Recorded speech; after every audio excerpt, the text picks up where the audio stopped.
This is Liza Fleischman, and I am calling from a hot air balloon drifting slowly over the Serengeti. Radiolab is supported by Lexus, offering 5 hybrid models inspired by 6 generations of hybrid technology. More at thepowerofh.com. Oh, wait, you're listening? Okay. All right. Okay. All right. You're listening to Radiolab. Radiolab. Shorts! From WNYC. and NPR. This is Radiolab. Hey, I'm Jad Abumrad. I'm Robert Krulwich. I'm Soren Wheeler, and this... Electricity. Right. If you want to sit there, Okay. if you stick the phones on and start saying hello to someone, and I don't know, can you hear anyone? Can I hear anyone? I don't know. Can you hear anyone? Oh my God, Soren, hi. So you know this Thank person? you. Yes, I do. This is Sally 80. She's an old friend of mine. How are you? We went to school together a long time ago, but these days she's an editor. A new scientist in London. And the reason I called her into the studio is because of something that happened to her when she was working on a story for them. Yes, this was a story that I'd been chasing for years and years. Began for her. In 2007 at DARPA Tech. Which is a big gathering of like weapons developers and researchers. It's like 5,000 guys all, looking like Agent Smith from The Matrix, looking at the latest war toys. Drones, bazookas. Anyway, at some point she starts talking to this woman. And she was telling me about her program, which was that they had figured out how to apply sort of electrical current to the brain in order to accelerate the learning process.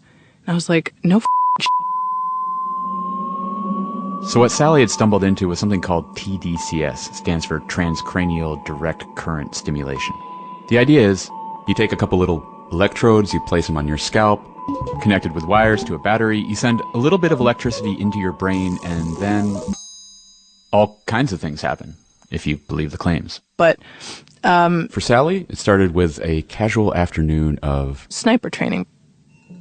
So after that conversation at the conference, she tracked down a group in Carlsbad, California. It's about an hour and a half south of LA. Who were using this brain zapping stuff to train snipers. And I actually got New Scientists to agree to send me to LA from London, which is not an insignificant expense. After a late night international flight and some LA traffic, I haven't slept. I'm sleep deprived. Sally found herself at a place called Advanced Brain Monitoring, where they have a little room. This little room where they've set up a little sort of 360-degree training simulation. So it's kind of like a video game, but it's like the full room in front of you.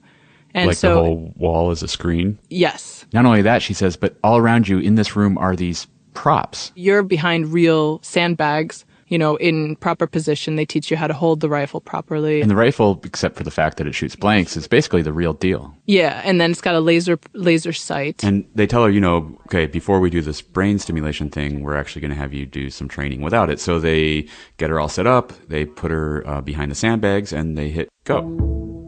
At first it starts out with really easy stuff, like you're shooting virtual targets that aren't people.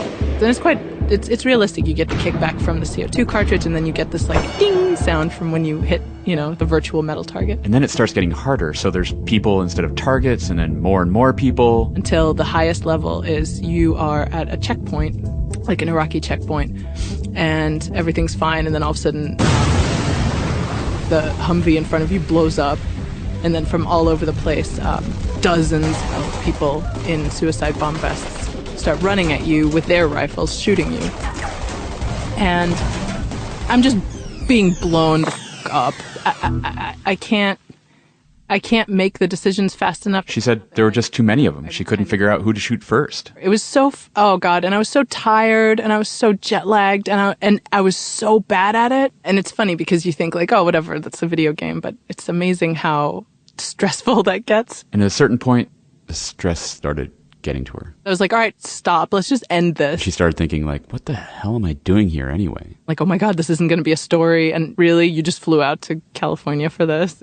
She was not very good at it, and it kind of stressed her out. And then this guy walked in the room. Yes. Mike Wiesand. Mike Wiesand. He's a neuroscientist. He looks like Greg Allman. He's got that like super long hair. I am fairly clean cut at the moment, but I had hair down to my belt buckle. So Mike Wiesand has put together this contraption. What is that big box that's sitting in your lap there? So this is a big red toolbox that we got literally from Sears. Mike was actually passing through New York City, so we invited him into the studio. And we have electrodes that allow us to deliver current. You have a bunch of wires, I saw. Yeah, and a whole bunch of batteries. So we take a set of electrodes. One electrode is attached to my right temple, Yep. and the other electrode is attached by a different wire to my left arm. And we turn on the juice.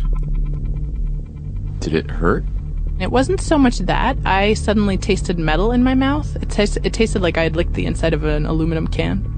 And then he's like, all right, try it again. I'm like, I'm not exactly expecting different results. So they start me out again right at the really hard checkpoint one. The thing blows up, and then people start coming from all over the place. And I feel like they must have put it on an easy setting. Everything is just a little more straightforward. It's more obvious who I should pick off first. And I'm thinking to myself a little bit like, when is this going to get really hard again? And then the intern or whoever comes in and turns on the lights. She's like, okay, you're done. I'm like, well, wait, that's not what, I've only been here for like 3 minutes. She's like, no, that was 20 minutes. I'm like, no, that's not true. And I look up and the clocks have all shifted by 20 minutes. And I swear to God it was 3 minutes. So almost every person that we put this on says they get into what they call a state of flow, where they don't recognize that the time is going by. They're just boom, boom, boom, boom. And I was like, did you guys make it easier? They're like, no, same level. I'm like, I think you guys made it easy. When Sally did it with brain stimulation, she performed at 100% accuracy. 100%. I didn't leave anyone alone.